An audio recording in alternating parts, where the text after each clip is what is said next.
Lamig po ba? Sarap na.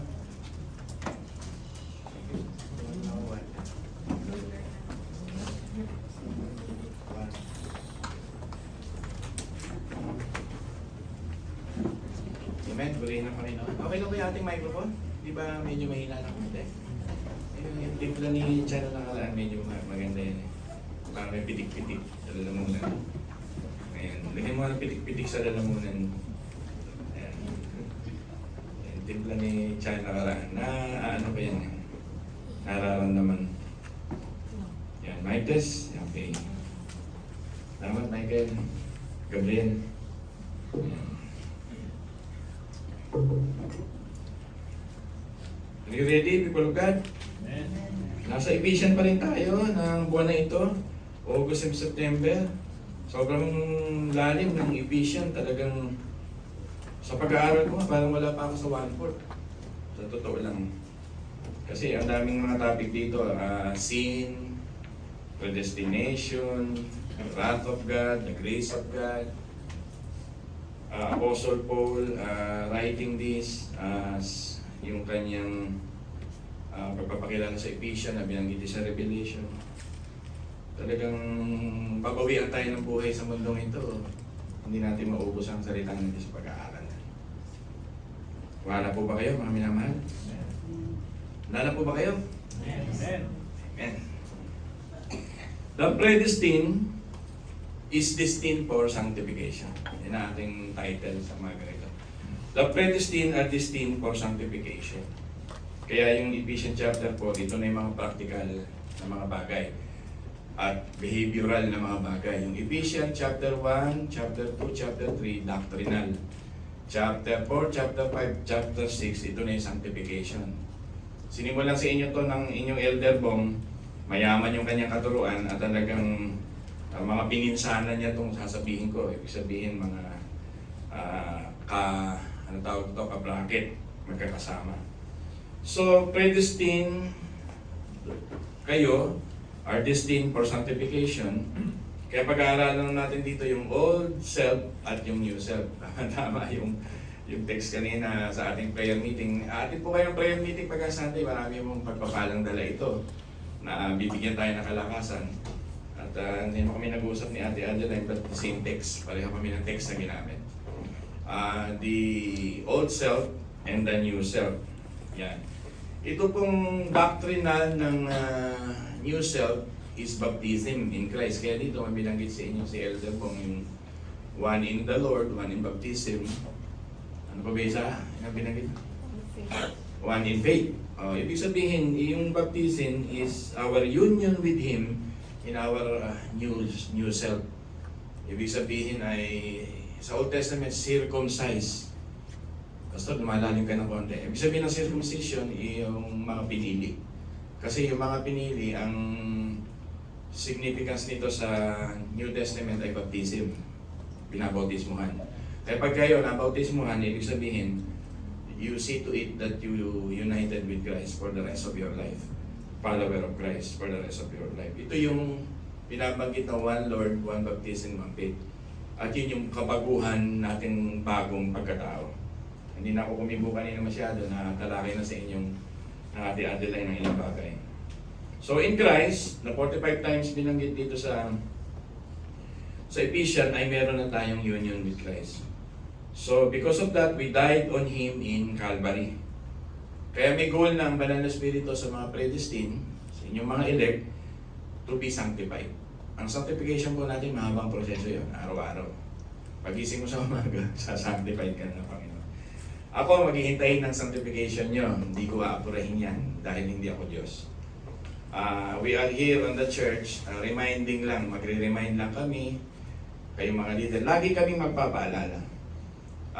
Kung lilipat kayo sa isang mga fundamental church, naku, talagang husgahan kayo agad. Magbago ka. Pero lahat tayo makasalanan, di ba sabi sa Bible? Our church ay naghihintay lagi ng inyong sanctification. Yan maganda sa grace to you. Ibig sabihin ng church, ibig sabihin, we still waiting. Huwag naman sana dumating ng Panginoon na naabutan nga tayo na nasa old self. Yun yung topic ni ate-ate na kanina. Sana nasa new self na. Talagang we are changed sa bagong buhay kay Kristo. Amen po ba? Hindi ako nawawala ng pag-asa na ang lahat tayo, yung mga weaknesses natin, maisusuko sa Diyos. Lahat naman tayo may weaknesses sa Diyos. Sino ba sa inyo ang may mga weaknesses sa Diyos? Taas nga ang kamay. Parang si Kuya G lang natin kumalakas. Taas nga ang kamay ang may mga weaknesses dito. Amen. Minsan, baka doon ka na, yes, lahat kami may weaknesses. Pero hindi yun ang goal. Yung parang sinabi mo sa teacher, ma'am, baksak ako, pero lahat kami baksak sa eskwelahan eh. Hindi yun ang goal ng certification, kundi yung mag-aral ka para sa susunod, makapasa ka. Hindi yung comfort, kundi yung paalala ko sa inyo na naghihintay yung Panginoon sa atin, katulad ng 100 years na mahigit na naghihintay siya sa panahon ni Noah. At 18 years naghihintay sa panahon ni Abraham. At 18 years sa panahon ni Job. Kami matyagaan Diyos. Nakaka-15 years pa naman, lang naman tayo, going 16, naghihintay ang Panginoon. Amen ba doon? Ako, medyo malalim itong tatalakayin natin ito. Nasa behavioral, doctrinal tayo in Christ. The goal of the Holy Spirit, as I said, ay to set you free from slavery. Kasi predestined ka eh. To set you free from slavery. The ultimate exodus is our freedom in Christ. From Egypt, the world, the last Paraon as the devil. Yun yung larawan, kaya meron tayong Exodus 14, Exodus 11. Kailangan nilang tumawid sa dagat na tambo. Hinigyan mabuti para sila magkaroon ng kaligtasan. The spiritual exodus, ibig sabihin si Jesus Christ po ito. Kaya kailangan tayong makawala sa mga slavery, bondage. May mga naninigarilyo pa rito pag nakatalikod si pastor, umiinom ng alak, nagbabar pagsaban doon ng gabi, hindi makatingin. Totoo, bandage yun eh. Kasi sa church, sabi nga ni Ate Leandro eh, pwedeng di tayo magkaamo yan. Pero pagka nasa public life kayo, baka meron kayong electrical cigarette na nasa loob ng bag, hindi natatapos. Pastor, lahat naman yung nagkakasala. Sabihin, hindi nag-work ang Holy Spirit sa'yo pagka 15 years nang ganon. Kailangan mo itong i-surrender sa Panginoon. Kailangan natin ma-set free from slavery. Pero pastor, maraming kasalanan. Baka ngayon, sino sa inyo ang nagsisinungaling? Wala, lahat sinungaling. Minsan kasi nakikita lang natin, adultery, drunkard. Pero lying, are you lying? Are you honest? May integrity ka. Sa nakikita lang natin ay murderer. Are you chismoso? Kasi it's the same. Kaya talaga sa harapan ng Diyos, kailangan natin ng sanctification. Yan, sinimulan sa inyo ng inyong elder bong to, talagang kakasahin natin to. Marami itong mga laman na ito, mga minamahal. So let's come to Jesus to remove us from slavery. Yun lang po ang sagot, wala nang iba. People on bondage, we need them to introduce to Jesus. Kaya may mga tagapagturo, andito ang inyong pastor, nagtsatsaga. Salamat, appreciate mo, Kuya Amado, na araw-araw ako nagtuturo. Sa makilig, makikinig. Sa hindi, busy sila sa pag-games. Pag gagawa ng mga bagay, abala sa kanila yon. Basta masakit kayo magsalita. Makinig kayo, balikan nyo. Kasi talagang sa mga elect, ay talagang may pagnanasa sa bagong mga taste in life. Masalamat sa inyong mga reaksyon. Ginagawa ko yan para sa Panginoon. Hindi tayo mawawala ng loob diyan kasi I will do it for the Lord. Kaya nga people on bondage, we need to them to introduce to Jesus. Kaya ginagawa ko laging pagtuturo. Sa inyo nagtuturo sa church, I want Jesus Christ sa buhay mo para makalayo ka sa slavery. Amen ba doon? Amen. Marami pong slavery ang mga tao. Mabigat po ang slavery. Ibig sabihin nun, may stronghold si Satanas sa iyo. Kilala niyo ba si Rapunzel? Yana, Yela, Kerry, kilala niyo ba si Rapunzel? Hindi niyo kilala si Rapunzel. Kuya Amado, kilala mo si Rapunzel? Long hair. Very long hair. Si Rapunzel ay diniktahan sa ibabaw ng building na stronghold na ito lang ang buhay mo, andito lang ang saya. Sa labas walang kwenta, walang ganito, andito ka lang. Kaya humaba yung kanyang buhok para siya makatakas. To make the story short. Ibig sabihin, ang slavery ay ganon. I-stronghold ka. Ika-captive ka, ikukulong ka. Hindi ka makakaalis dun. At kailangan mo si Kristo i-introduce sa'yo para makalaya ka. Diba? Gusto hanggang ngayon, chismosa po ako. 10 tao ko, chinichismis ko araw-araw. Patay ka. Wala kang pagkakaiba sa manginginom. Gusto sinungaling po ako. Wala kang pagkakaiba sa adulterer. Kaya kailangan mong makalaya. Kasi marami tao magaling gumawa ng pagsisinungaling sa magulang. Wala na po akong pera, ma. 15, pala may 5,000 nasa Dicas. Gusto lang makadengwat sa magulang. Tandaan ko ba yan? Ay, hindi ako maamba. Napakasimple namang ilustrasyon pero nagsisinungaling maraming bata. So, kasi nature. So, Exodus means departure from slavery to freedom. Kaya predestined, distinct for sanctification. Our new Exodus is the book of Ephesians.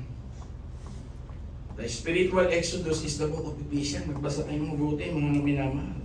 Christ is the new Moses for our spiritual bondage to put out our enslavement. Diba? Predestined people, gusto ng Panginoon makarating sa promised land. Ito yung ganap na sanctification, yung papunta na sa glorification. Kaya see to it, araw-araw, you work out for your salvation.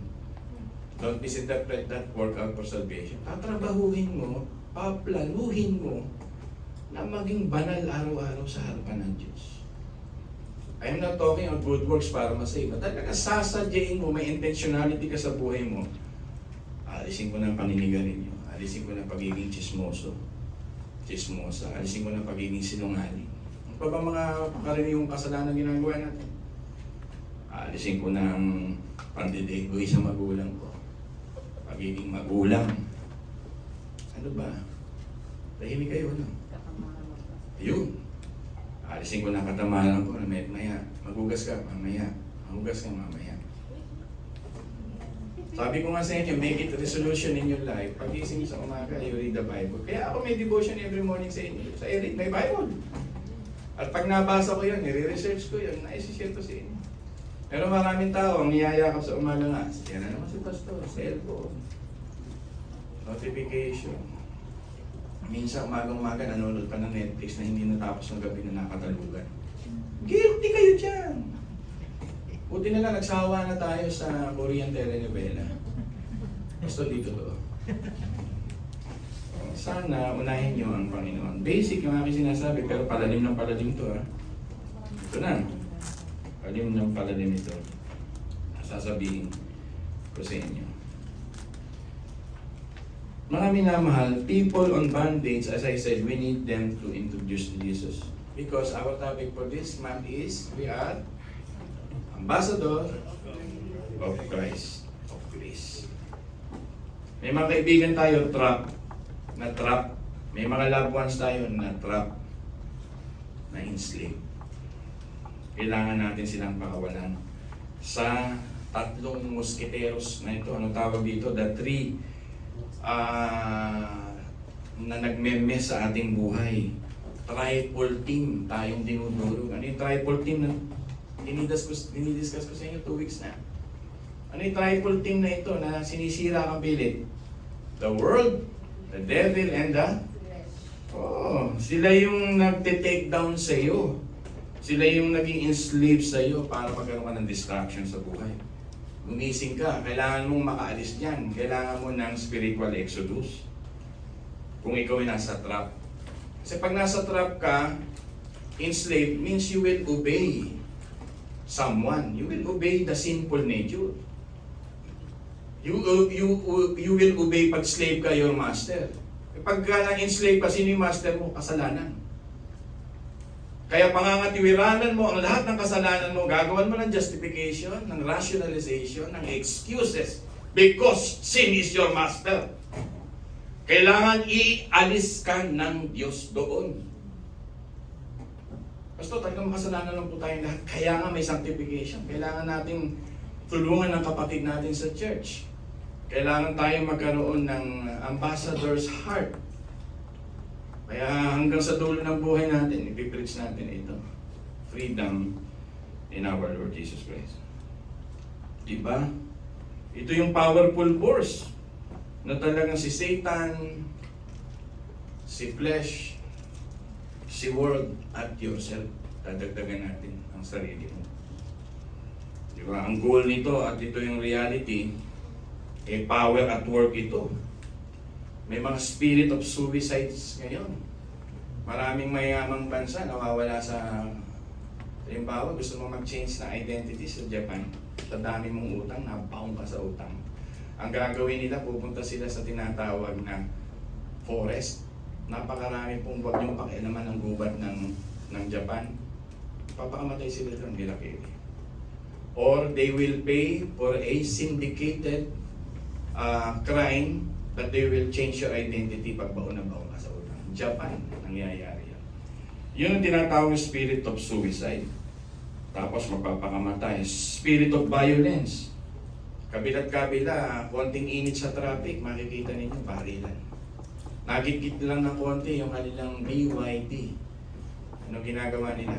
Nakita ko sa alabang, napakayaman ng bumaba, naka-Amerikana pa, nagigit lang ng konti ng motor. Halos patayin niya yung nang mura yung nakamotor. Sabi ko ngayon lang siguro yumaman to. O yan ganun. Doon nangyari sa may Petron. Saksi ako habang kumakain ako ng manok. Ng paanong manok ng Henlin. Merong ano doon eh. May Henlin doon. Tumambay kayo. Pinakamasarap ng chicken feet. Doon lang pumupunta. Kung gusto nyo makita tayo once a week doon. Chicken feet for my collagen. May spirit of depression. Baka tayo na-depress. Pagising pa lang sa umaga, may depression na tayo. Slavery po yan.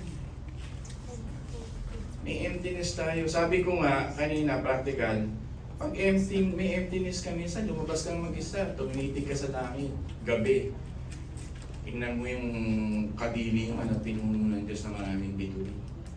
Hindi ka pa kaya-kayang punuin ng Diyos ni Kristo dahil hindi ko yung anak niya. Di ba hinahanap mo sa mundong ito? Ang false promises ang binibigay ng mundong ito. Hindi ka bibigyan ng fullness, kaya gusto ng Diyos, maglaya ka. Anong spirit ng ano ngayon? Napakadami. Greed, di ba? Adultery, yung pagnanakaw sa gobyerno. They try to trick and deceive and tempt us. Hindi pa they try. Talagang ginagawa na nila ito. Di ba? At marami na ako ngayon, sa generation ngayon, they believe certain lies. Gusto kong dagdagan, hindi certain lies. Many lies na yun ang ginawang truth nila sa buhay nila. So that's vantage. Kasi sabi sa Book of John, the truth shall set us free. Christ is the truth. He is the way, the truth, and the life. Truth is personification in the Bible. Aletheia. Kaya kung magpangalan ka ng Aletheia, ibig sabihin ng truth. Napakagandang pangalan, no? Connected kay Jesus Christ yun. Kaya pag nakay Kristo ka, mabubuhay ka sa Word of God at makakalaya ka. Kaya pag nasa Word of God ka, makakalaya ka. Huwag mo paniwalaan ng mga lies. Make it a plan to your life, paano ka nasa masalimuot ka. Alam mo, magaling magtanggal sa amin ng buhol-buhol na hindi ko talaga matanggal si Candice. Alam mo, bumili ako ng PC. Alam niyo yung PC? Yung sinulit, ano? Talagang nung araw, o kaya yung alambre. O pag nabuhol-buhol niya, para i-shortcut ko yan, kukuha ko ng plais. So shortcut ko, hanapin ko kung ano na yung kailangan ko, iwanan ko ng buhol. Nahirapan ko hanapin. Pero si Candice talagang kahit buhol-buhol yung PC, simula umpisa hanggang dulo, pagtsatsagan niya. Expert sa pag-ayos-ayos ng buhol. Kaya ako pinangasawa niya, marami kong buhol eh. Ayusin. Isabihin ang ating Panginoon, ganito, pag may napasok ang consequences ng buhay mo at complicated, our God is very expert on that. Tandaan nyo how wretched we are. Kaya nga sabi ni John Newton na itinitindan niya yung mga black na slave. Ganun siya kasama eh. Nagbebenta siya ng tao, human trafficking eh. Nung makakilala siya kay Kristo, nagkumpo siya ng kanta, Amazing Grace. Di ba? Yung my peace like a billow. Alam niyo yung kanta niyo, inaawit natin sa patay. Namatay yung kanyang mga anak at asawa sa barko. Eh, Kristiyano siya. Instead na ma-depress siya, nag-compose siya ng ganong kanta. Kaya tayo, mabubuo talaga at mabubuo kay Kristo. Bibigyan niya talaga tayo ng kabuuan sa mga complications natin sa buhay. Do you believe that? Ay po, konti. Do you believe that? Amen. That Christ can give you freedom?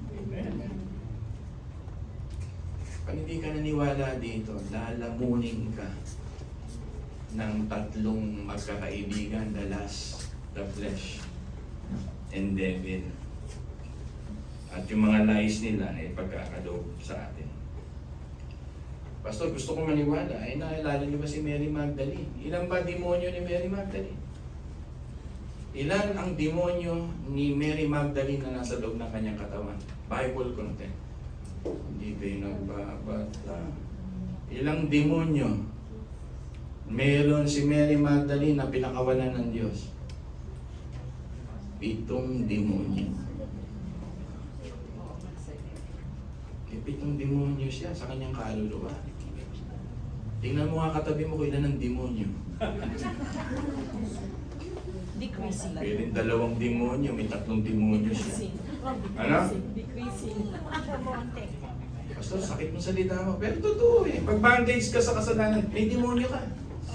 Ang tawag doon, may spirit ka. Akala mo lang weakness. Akala mo lang ay mahina ang lang ang pananampalataya. That's a stronghold of Ephesians chapter 6. The spirituality of this world ay kumukuha ng stronghold sa buhay mo. May demonyo ka. Pastor, born again naman ako eh. Bakit kung born again ka, hindi ka makalaya sa kasalanan niya? May demonyo ka. Kaya gusto ng Panginoon, makaalis yun. So sanctification is a ministry of deliverance, people of God. We are sanctified by God to deliver us from our slavery. So ang reform, ang ano natin sa sanctification, yung deliverance natin sa presence of sin, power of sin. May presence po kasi ang sin habang nabubuhay tayo, may power pa siya. Kaya iyon ang isusuko natin sa Panginoon. Handa ba kayo makinig sa ating mga paksang ito? So John 19:25, Matthew 27, Mark chapter 16. Si Mary Magdalene na unang pumunta sa tomb. Nung ipako si Kristo, ang natirang tao si Mary Magdalene. At lahat ng gospel binanggit siya yung kanyang paglilingkod. Kahit babae siya, gusto kong sabihin, ay naging committed, born again, gamitin ko na Christian siya to serve God. Inalis yung 7 demonyo sa buhay niya. Manalangin ka ngayon, bago ka umalis sa church ngayon, Lord, may demonyo ako sa buhay. Demonyo ito, 7 taon na sa akin to. 3 taon na sa akin to. Ang kademonyohan ng pagiging chismosa ko, Panginoon, since birth. Tanggalin yun po ito, Panginoon. Yung minsan ka manahimik pag may kausap kang tao, pati praise the Lord na sinasabi. Spirit yun, stronghold yun. Pastor, simple ka lang mag-joke, pero masakit yung cellphone mo. Tumatalag. Eh, paano na kung nagda-drugs pa? Diba, paano kung nagsusugal pa? Paano kung nagsisex pa? Katulad ni St. Augustine. St. Augustine is a sex addict. Kaya nung magsuko siya sa Diyos ng kanyang buhay, he became a great theologian. Alam niya yung depravity ng tao. Alam niya yung kadiliman ng tao dahil sex addict siya. Kaya ang inyong mga dinadaanan sa buhay, tungtungan nyo yan para gamitin ka ng Diyos powerfully sa buhay. Yan ang church natin. Magiging tuntungan mo yan para kang si Apostle Paul na mamamatay tao. Pero nung maging born again, ay naging great missionary in hero. Ilang Kuya Madong libro sinulat yung Apostle Paul? 13 letters. Diba? Paano na yan? May addiction pa ba tayo sa gambling? May mga nagsusugal pa ba sa inyo? Online. Just imagine, may kapatiran tayo, sikat na. Nagka-gloves more, naging daw siya, pastor din siya. Pero promoting a gambling online, nakakapaskil pa. Kaya hindi ako naniniwalang born again. Hindi ko nang magitin ang pangalan. Baka mademanda pa ako. Pero dapat totally tinatalikuran ng mga personality, celebrity, ang lahat ng may bahay na ayaw ng Diyos. Tingnan ninyo, at sila pa ang celebrity na nag-endorse ng gambling online. Ang dami! May alcoholic pa ba rito? Na hindi makatulog sa gabi pag hindi umiinom ng Red Horse.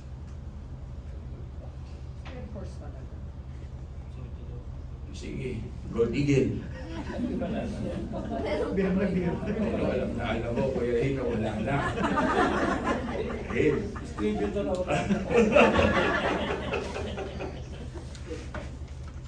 Maganda magsalita rin dito si Elbert. Maraming pinagdaanan nung nakaraan yun eh.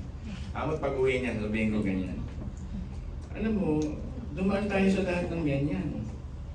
Nung araw, kami magkapatid, inuubos namin yung pera ng mga mananahi. Naglalaki na kami. Alam namin na araw ng sweldo nila, magsusugal kami magkapatid. Kami partner, kami magkapatid.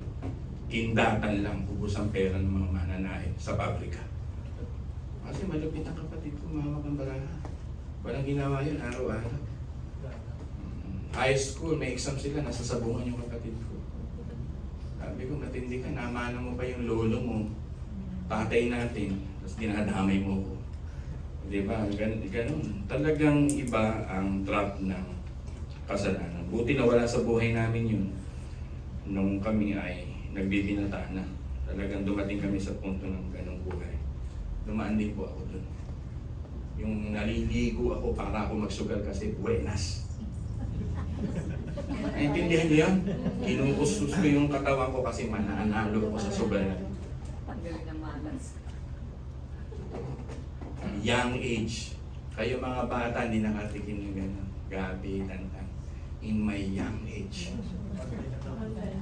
Online na kasi gusto. Grabing sugal ang pinasok namin magkapatid. Kamay na lang hinuhugasan. Hindi pa uso nun ang puso, uso nun Lucky 941. Talagang simula umaga hanggang hapon, pag uwi namin, sabi ko, Lord, salamat naging born again ko ako. At ako'y pinalaya mo dito. Kung hindi, ubos ang lahat. Diyan kami naubos ng aming pamilya. Aking tatay. Hindi umuwi dahil nga siya ay sa ganyang buhay. So, the Ephesian goal in our life ay makaalis tayo doon. At maging slave na tayo kay Kristo. From slave to sin to become slave to righteousness. Ibig sabihin ng slave to sin, unable to do God's will. Hirap na hirap ka. Ito sinasabi sa Romans chapter 7. Gusto mong bagay na gawin, hindi mo magawa.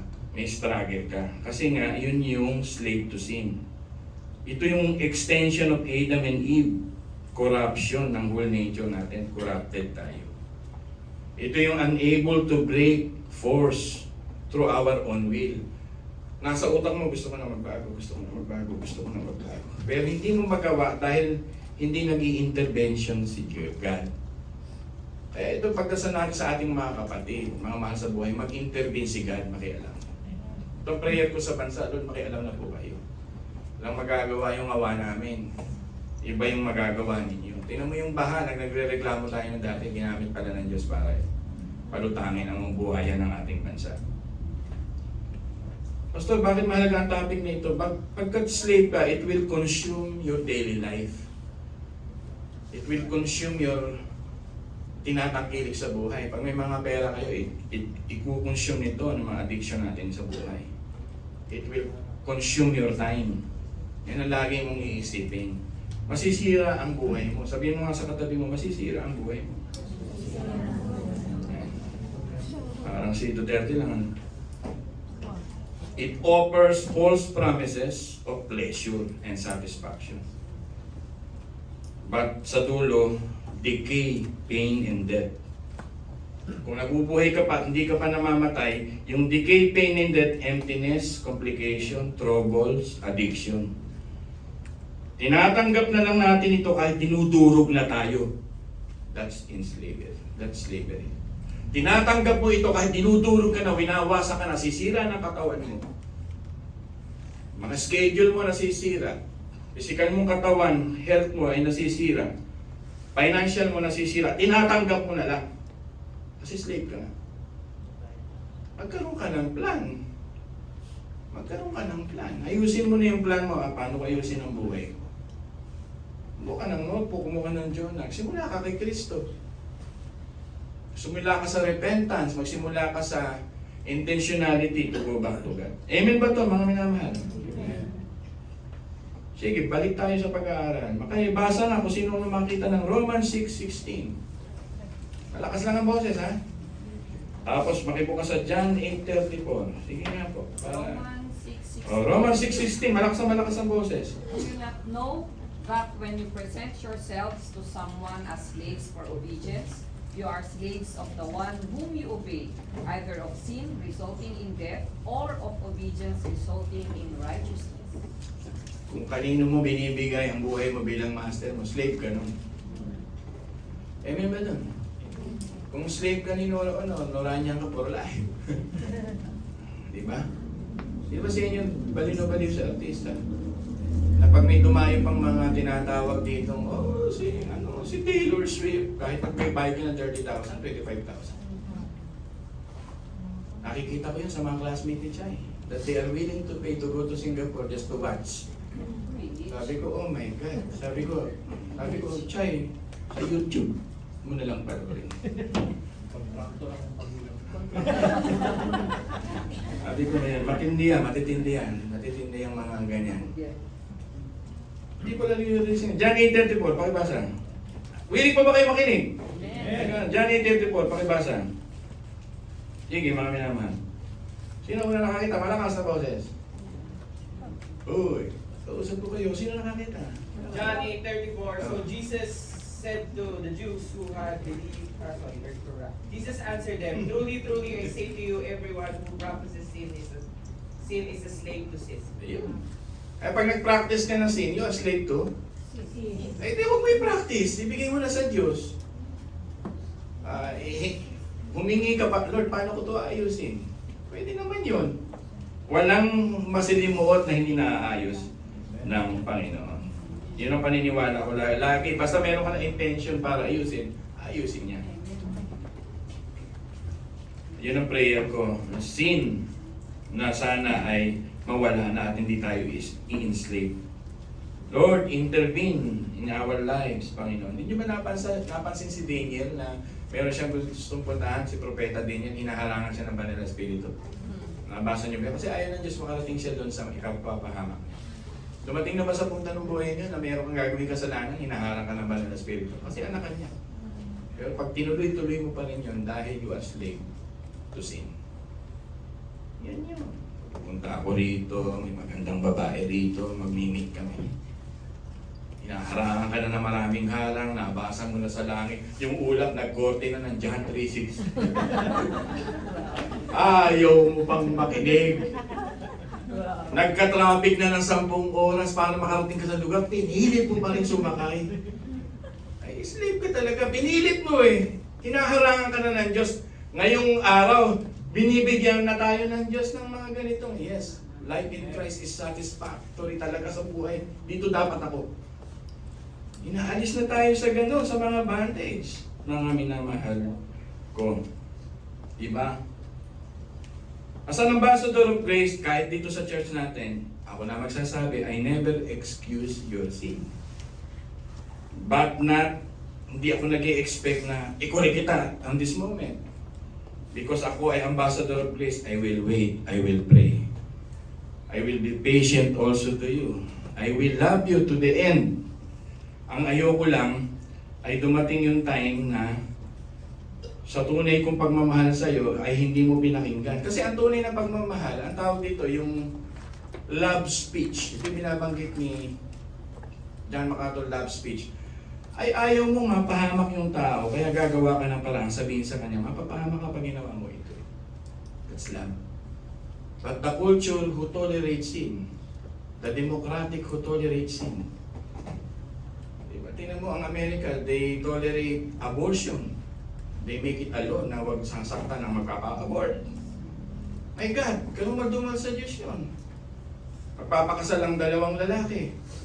At ginawa nilang law sa Canada. At ikukulong ka pagka hindi mo sila kinasal. They tolerate. They tolerate. Ang dalawang babae, they tolerate it. Pero sa Diyos, hindi niya tinatolerate. Pero nagpapaalala siya that we can go back to God anytime. The best solution is to run to Christ. Naghihintay ang ama, nakabukas ang kanyang dalawang kamay, anak, bumalik ka na, kumakain ka na, kaning damog na. Ano niya yung damog? So, sa Bisaya, kumakain ka na ng kaning pagkain ng baboy. Inubos mo at nilustay mo ang lahat ng iyong ari-arihan, nagsugal ka at binigay mo sa mga masasamang babae, naghihintay ako sa iyo. That's the position of the church. Pero we never tolerate it. As long na namumuhay kayo sa kasalanan, as long na nagsasuffer ako. Nagsasuffer si Paul. Na mamagnify yung crucifixion. Kailangan mo lalo ng communion. Kasi kailangan mong bumalik. Alam mo, pagka gumagawa ka ng kasalanan, tandaan mo, ang nagsasuffer hindi lang ikaw. It's complicated. Magsasuffer ang asawa mo. Magsasuffer ang church mo. Magsasuffer ang tatay mo, ang nanay mo. People are really listening. Pag makasarili ka, hindi mo intindihin lahat yun. Para sa'yo, isa-serve mo yung slavery. Gusto ko to, gusto ko to, gusto ko to. Pleasure ko to, pleasure ko to, pleasure ko to. Ako lang to, ako lang to. Hindi totoong ako, ikaw lang yun. Kasi nagmamahal sa'yo, nasasaktan. Diba? Gusto mo ba yung anak mo, 2 years old, may hawak na kutsilyo? Papayag ka bang ganun? Papayag ka bang ganun? Gusto mo yung anak mo, hindi natutulog, magdamag na naglalaro ng games? Papayag ka ng ganun? Pakuluan mo, yung cellphone. Hindi ko magagawa, basta love ko sila. Hindi mo sila love. 10 oras sila, 5 oras na sila may hawak niyan. Tama. Ito, sakit mong magsalita. Kasi we rescue them, we redeem them. Sabi ng mga apo, sabi ng mga anak, tatakbo na lang ako sa mga lola ko at lolo. Guilty! Guilty. Sabi ng magulang, gulay anak ang kainin mo, maganda sa iyong katawan. Sabi ni lola, pork chop. Takbo sa lola at lola. Balanse ang ating iglesia, puno-puno ng pagmamahal kasi hindi pa dumarating ang Panginoon. Kaya ito po ang ating ano. Handa pa ba kayo makinig? Malapit na. Slave means your master is sin. Again, ha? It is easy to do, to sin. Diba? Modern thinking. Life is better with my captor. Diba? Sin is my master. So easy to do sin. Talaga. Ibibigay sin ni Satanas para easy to do yan. Pero si Apostle Paul, na maging slave na ng Panginoon, sabi niya sa Romans 1:1, I'm a slave of Christ. Sabi niya sa Titus, I'm a slave of Christ, Titus 1:1. Sabi ni James sa kanyang pasimula ng letra, James 1:1, I'm a slave of Christ. Kaya napakalalim ng pag-uusap sa slavery sa panahon ng Bible. Slavery to sin or slavery to Christ? Ano pipiliin mo? Mga minamahal. Maging alipin ni Kristo. Kaya tayo servant ng tawag sa atin. Mas piliin mo yun, mga minamahal. If you still obey your sin, again, makulit ang mensaheng ito, it is your master. And you are his slave. At ito ay patunay na hindi ka pa malaya. At ang masakit na salita, baka hindi ka pinili ng Diyos. Topic natin, predestined. Talagang gagawa ang Diyos ng paraan para mabago ka. Yun ang ipag-pray mo. Lord, baka hindi niyo ako pinili. Di tumatalaba. Di tumatalaba. Diba? That's why we need to tell you. Slavery of sin ay may wrath of God na naghihintay. And God will unleash His wrath. Romans chapter 1. Binanggit yan. God gives them over to the consequences of sin. Hindi na makikialaman Diyos sa iyo dahil matigas ang ulo mo. Yung binabanggit yan sa Romans. Because you are suppressing the truth, ginajustify mo, nira-rationalize mo. At slave ka nito, Sabi ni God sa iyo, I will give them over to that depravity. Because you cannot think right, gusto mo alipin ka ng kasalanan. At sabi nga ng panahon ni Moses, buti pa sa Egypt, kumakain kami ng pipino. Buti pa sa Egypt, kumakain kami ng bawang. Dito, dinadala mo kami, ginugutom, papatayin mo lang kami. Kasi ang utak nila ay culture of slave.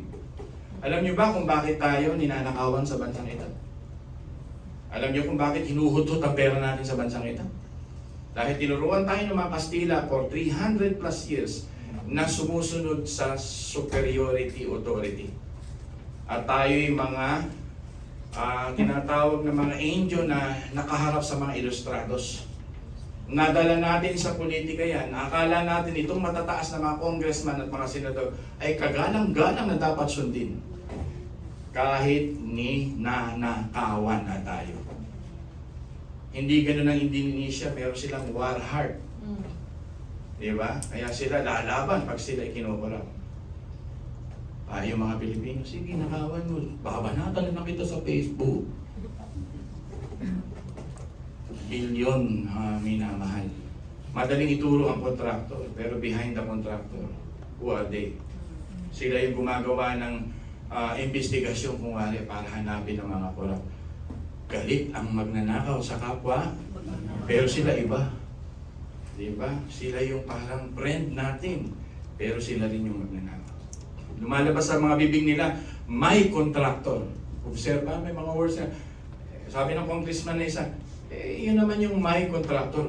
Nadulas may. Ibig sabihin talagang may mga contractor sila. Ang may-ari sa kanila kung hindi senador ay congressman. Pag-pray natin ang ating bansa na makialam na ang Diyos. Talagang pagpapakinggan ko to, sabi ko, we are slave. Naunawaan yung sinasabi ko. Kaya kung may boses kayo, pwede niyong sabihin, Panginoon, intervene sa Facebook. Pakawalan niyo po, Panginoon, ang inyong pagdidisiplina sa bansang ito. Diba? God gives them over. Itong mga korap natin na napakatagal na. Dekada na. 60s, 70s, 80s, 90s. Halos 50 years. Simula nung namulat ang mata ko, ito na pinag-uusapan sa Pilipinas. Because they suppress the truth. Meron na tayong culture of sin. We accept sin. Diba? We have culture who affirm sin. We promote sin. Ang Bible ay hindi kultura na nag-a-affirm ng sin. Nagsasabi siya ng iniquity. Nag-expose siya ng ating slavery. Pinapakita niya yung ating patutunguhan. Medyo nagbibigay ako sa inyo ng time sa oras na ito because this is the Word of God. Pinapakita ng Bible yung seriousness ng ating mga kasalanan. At serious din natin maging ambassador of grace. Pero hanggang kailan yun? Ayokong dumating ang Panginoon na mapapahama ka. Kaya aayos natin ito unti-unti. Mayroon namang solusyon. Because God is promising deliverance. Amen ba doon? Amen. Kung paano nakaalis ang mga Israelita sa Egypto, makakaalis din tayo doon. Sabihin mo nga sa umagang ito, makakaalis din ako dito. Lakas mo sa bibig mo kasi ayaw ni Satanas, sabihin mo yan. Sabihin mo, makakaalis din ako sa bondage na ito. Pastor, huwag na ho kayo lumayo. Bondage po ako ng coke. Huwag na ho pagtalakayan ng mga nakaw, mga adultery. Coke po talaga di ko maiwanan. Mag-royal ka. Royal pa rin. Di pala meditin. Guilty ako rito, Panginoon. Bandage ako ng Lily's peanut butter. Forgive me.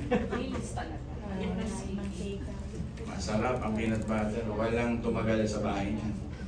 Ngayong araw, Panginoon, sinusuko ang peanut butter. Meron din ako.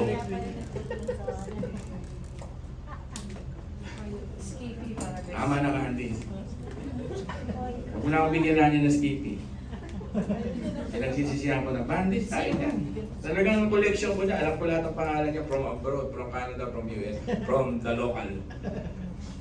Yan, huwag na. Tolerance Society. Tinolerate ako ni Candice. Tolerance Society, huwag na natin i-tolerate ito. ihingi na natin to individually ng pagpapatawad sa Diyos. This is a love speech. I warn you, the Bible is warning you, not affirming you, and that's love. Amen po ba doon? Napakasarap ang mahal ng pang. We exist as a church to proclaim the kingdom of God. And we have the kingdom to tell the people about kung anong gusto ng Diyos at ayaw. How to get to heaven, how to get to hell. Sinasabi ng Biblia yan. Kaya tayo mga ambassador of grace, huwag tayo magsasawang magmahal sa ating mga nagkakasalang kapatid. Sabihin mo nga sa katabi mo, mahal kita. Sabihin mo nga, mahal kita. Pero magbago ka.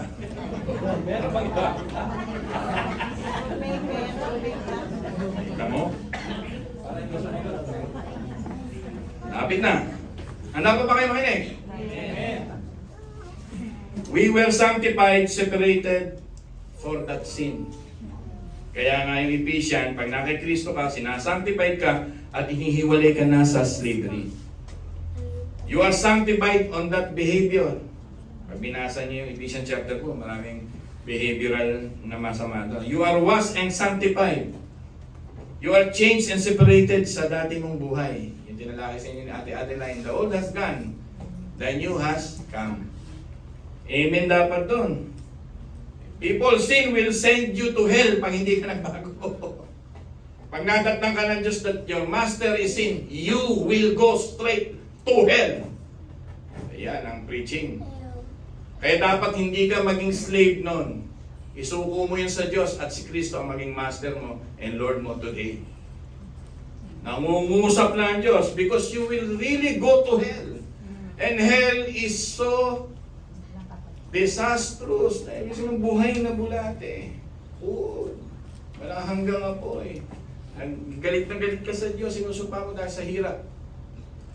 At lahat na lumalabas na nasa hell ay pagsigaw at mocking God. Hindi biro yon. Yun yung pagpunta mo ron ng walang exit. Hindi ka makakalabas pagpasok doon. Hindi ka tulad ng mga maze-maze. Pagpasok mo, meron pang solusyon. Diba? Pagpasok mo doon, hindi ka na makakalabas. Ito yung binibigay na chance sa'yo. Hindi natin hawak ang bukas. Hindi natin hawak, baka tayo mamatay mamaya. Kaya ayaw ng Panginoon, ito mensahe nag-gospel sa inyo. I am offering my life, sabi ni Jesus Christ, to set you free. I am the truth, the way, and the life. Sabi ng Ephesians, Christ is our deliverance. And that's love. Our only hope sa mensaheng ito, pag binubulay-bulay mo ng malalim, is to see your sin and look to your Savior. Kailangan makita mo ngayong kasalanan at makita mo ang Savior. Yun ang mensahe sa umagang ito. God wants you free. At ito yung devotion ko kanina na pinutol yung conclusion. God wants you free and God's ultimate desire is to liberate us. Yun yung 10-minute na closing ko na binanggit ko na sa inyo kaninang umaga. Amen ba doon mga minamahal? And I hope and God's hope ay talagang mapunta sa atin lahat. Tayo po ay manalangin sandali.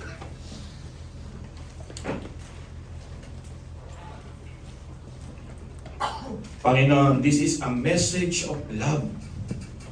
Sa mga prosperity gospel, this is a brightening message. Sapagkat baka mawalan ng miyembro, baka masaktan ng miyembro, baka ma-offend ng miyembro, but this is love. That you want us to be saved, not even one of us to perish. For God so loved the world that you send your begotten Son to deliver us. Kaya tulungan niyo po kami na mabuksan ang aming isip. Kisingin mo sa aming diwa na walang culture of sin, tolerating sin sa buhay namin.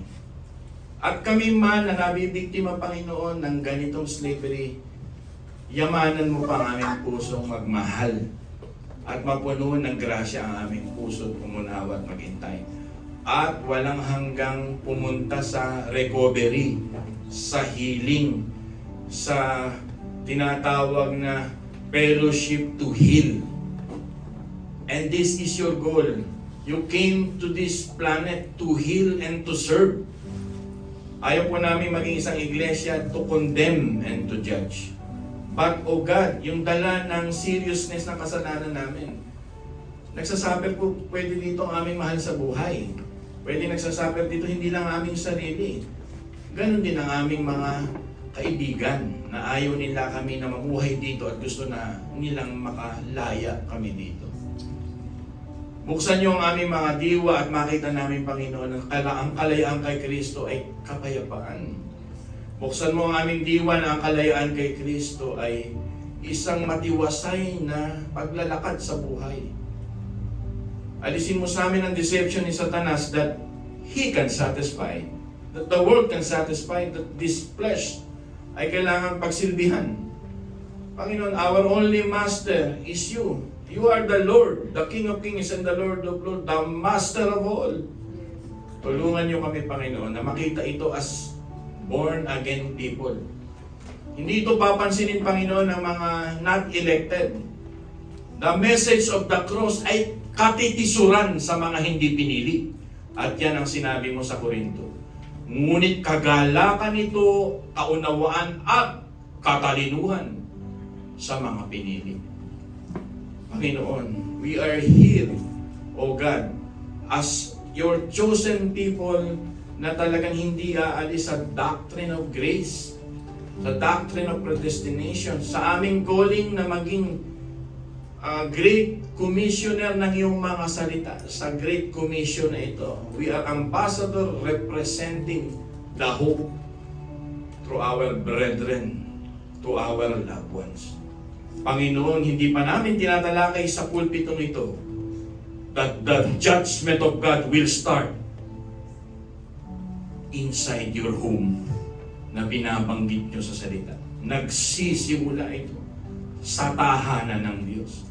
Kaya Panginoon, dito pa lang sa tahanan mo, bago kami lumabas, help us to see and to check that indeed we are chosen people. The old has gone. The new taste is coming.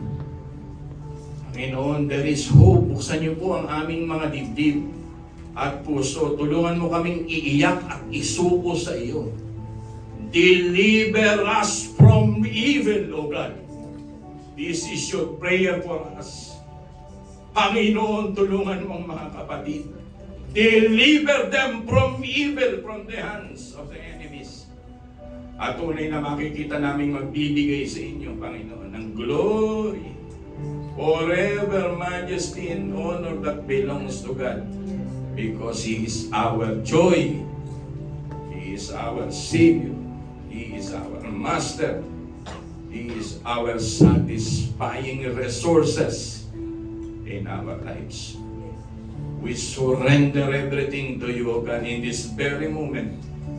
The things that's leaving us, O God. In the mighty name of Jesus, we pray. Ang lahat po ay magsabi ng Amen.